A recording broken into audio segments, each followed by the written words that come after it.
Hello, another day, one in which the unconventions of the new US diplomacy have been in evidence. Item 1, the President seems to have had an argument with the Australian Prime Minister and curtailed a phone conversation with him. 2, the National Security Advisor Michael Flynn has put Iran on notice, although no specification as to what that notice is of. And 3, it emerged that some days ago, Donald Trump had suggested that he might send US troops into Mexico, telling the Mexican president that he needed to deal with the bad hombres down there. But all that being said, at the same time this evening in the UN, at the Security Council, the Americans have strongly condemned the Russians' actions in Ukraine and sounded very like they traditionally do. We do want to better our relations with Russia. However, the dire situation in eastern Ukraine is one that demands clear and strong condemnation of Russian actions. The United States continues to condemn and call for an immediate end to the Russian occupation of Crimea. Crimea is a part of Ukraine. Our Crimea-related sanctions will remain in place until Russia returns control over the peninsula to Ukraine. There is a clear path to restoring peace in eastern Ukraine, full and immediate implementation of the Minsk agreements, which the United States continues to support. US Ambassador to the UN, Nikki Haley there, sounding exactly like any US ambassador might. Now, perhaps it's confusing to Mr. Trump's opponents. He's destabilising. I suspect that for his supporters, there's craft in the chaos. The new president is unpredictable, and he's going to have everyone yielding to him. Here's our diplomatic editor, Mark Urban. The National Prayer Breakfast is a Washington institution, a chance for politicians, movers and shakers to commune with the Almighty. A chance also for President Trump to exhort them to keep the faith. When you hear about the tough phone calls I'm having, don't worry about it. Just don't worry about it. They're tough. We have to be tough. It's time we're going to be a little tough, folks. We're taken advantage of by every nation in the world virtually. It's not going to happen anymore. Tough calls. Details leaked of a hostile phone conversation. Try the one to Australia's Prime Minister at the weekend. A later tweet suggested the Australians needed to be pressured over a deal to resettle refugees in the US. So is the Twitter bully pulpit part of a rational strategy? In the old days, let me say the old international regime was very careful about any tweet that would generate into tensions and conflicts. I mean, the entire planet now is on Twitter and on Facebook and social media. I think it's a good thing for the President of the United States to also be on social media. But if this is the new liturgy of Washington, what to make of dissenters who undermine the message? Yesterday, National Security Advisor Mike Flynn gave Iran this warning. President Trump has severely criticized the various agreements reached between Iran and the Obama administration, as well as the United Nations, as being weak and ineffective. Instead of being thankful to the United States in these agreements, Iran is now feeling emboldened. As of today, we are officially putting Iran on notice. Thank you. But Pentagon people undermined that almost as soon as it went out, saying there was no change to their posture vis-à-vis Iran. It's very hard for outsiders to read. With respect to Iran or North Korea, these are countries where honor matters a lot. And humiliating the leadership of countries like this in order to show that you've won a better deal is also a very good way to escalate into quite dangerous tensions. Another feature of the Trump approach, seen with Pacific trade or the EU, is to emphasize the bilateral or state-to-state approach rather than dealing with them as a group, in the hope of leveraging America's strength. He's not going to dismantle historic alliances. He's trying to reform them, reorganize them. And to do so, he prefers. His method is to sit down with each one of these countries that formed these alliances, see what the bilateral situation is between the two countries on a variety of levels, and then talk about the forthcoming reform of these alliances. There's been a great deal of disquiet within the State Department, and some people have leaked there too. So today, Rex Tillerson, taking up his position as Secretary of State, put the emphasis on pulling together.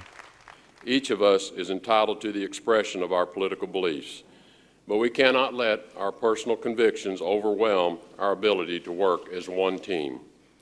Let us be understanding with each other about the times we live in as we focus our energies on our departmental goals. Those in earnest supplication for a more moderate doctrine from men like Tillerson or General Mattis than from the ideologues close to Trump may, though, be deluding themselves. In Mattis, you have a career military officer who has been trained up in the art of executing, right? I mean, someone who's lived his life in the military is not someone who's very familiar with how to counter orders coming down from above. But we had tremendous success on The Apprentice. Complicating any attempt to separate impulse or chaos from plan and policy are Trump's off-the-cuff remarks. And they hired a big movie star, Arnold Schwarzenegger, to take my place. And we know how that turned out. At this morning's prayer breakfast, he took a swipe at Arnold Schwarzenegger and his ratings on The Apprentice. With this administration, we've already learned to expect the unexpected. I want to just pray for Arnold, if we can, for those ratings, okay?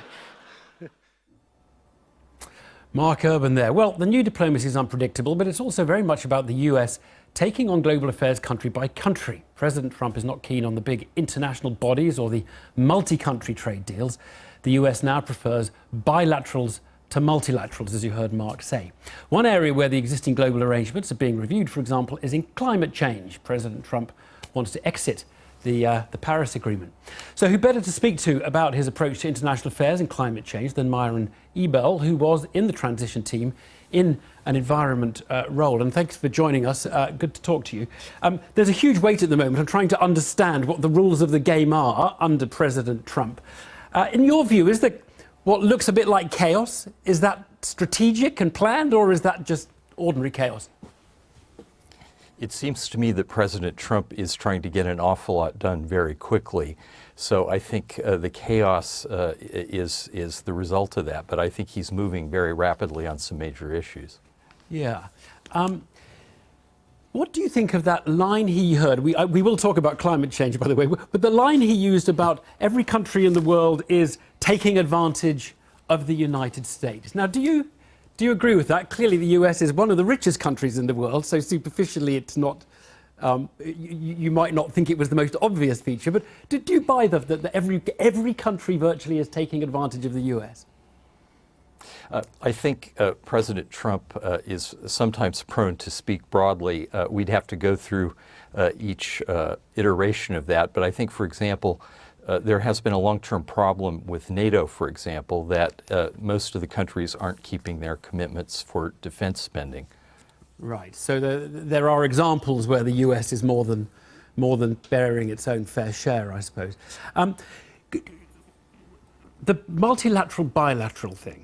He clearly doesn't like multilateral deals. He's fine with bilateral deals. What can you articulate for us? What is wrong with multilateralism and what's better about multiple bilateral than multilateral, if you see what I mean? I think we would have to again look at these on a case-by-case basis. I think the World Trade Organization, the problem with it is that it hasn't been able to finish any of the big agreements on services for now well over a decade. I mean, it's more like 15 years. So, you can see, I think the multilateral process has sort of come to it's frozen up. Right, and so maybe the bilateral deals will be more successful there. Okay, well, let's move to another really important multilateral area, which is climate change, international agreements. You were not a fan. You were in the transition team as the transitional head of the EPA, the Environmental Protection Agency. Do you think President Trump will pull the United States out of the Paris Agreement and just basically say, guys, we're no longer in it? President Trump said during the campaign in several speeches, not in off-the-cuff remarks, that he intended to withdraw the United States from the Paris Climate Treaty and to defund the UN climate programs. The principal expenditure is the huge $100 billion a year Green Climate Fund, which is supposed to go into effect in 2020. The U.S. share is $23 billion. He's not alone on this. The Congress will never appropriate that money. Right. So it seems that that is going to happen. Now, clearly, the rest of the world has, or most of the rest of the world has a different view about what the appropriate action to take on climate change is to the US. Do you think the rest of the world is therefore entitled to say, look, you can put America first, you can do what you want, we're going to stick to Paris, and we'll put, say, a small tariff on American exports because they're not burdened by some of the climate change adjustments that we're all bearing? Well, I think the rest of the world can talk about that, but it should be recognized that the United States, because of the shale oil and gas revolution, has actually done more to reduce global greenhouse gas emissions than any other country. Right. I mean, if the US, I suppose what I'm really getting at here is the US is adopting a policy of we're not going to take it anymore. And I'm sort of wondering what happens if the rest of the world says, okay, but we're not going to take it anymore as well, because everybody feels they're a little bit hard done by and everybody's ripping them off. And I suppose I'm just getting at, if that dynamic plays out, where do you, a free market, libertarian type, where do you think that ends up for the world and for President Trump and all his ambitions? My underlying belief is that the United States, by withdrawing from the Paris Climate Agreement and defunding UN climate programs, will be turning the world back in the right direction.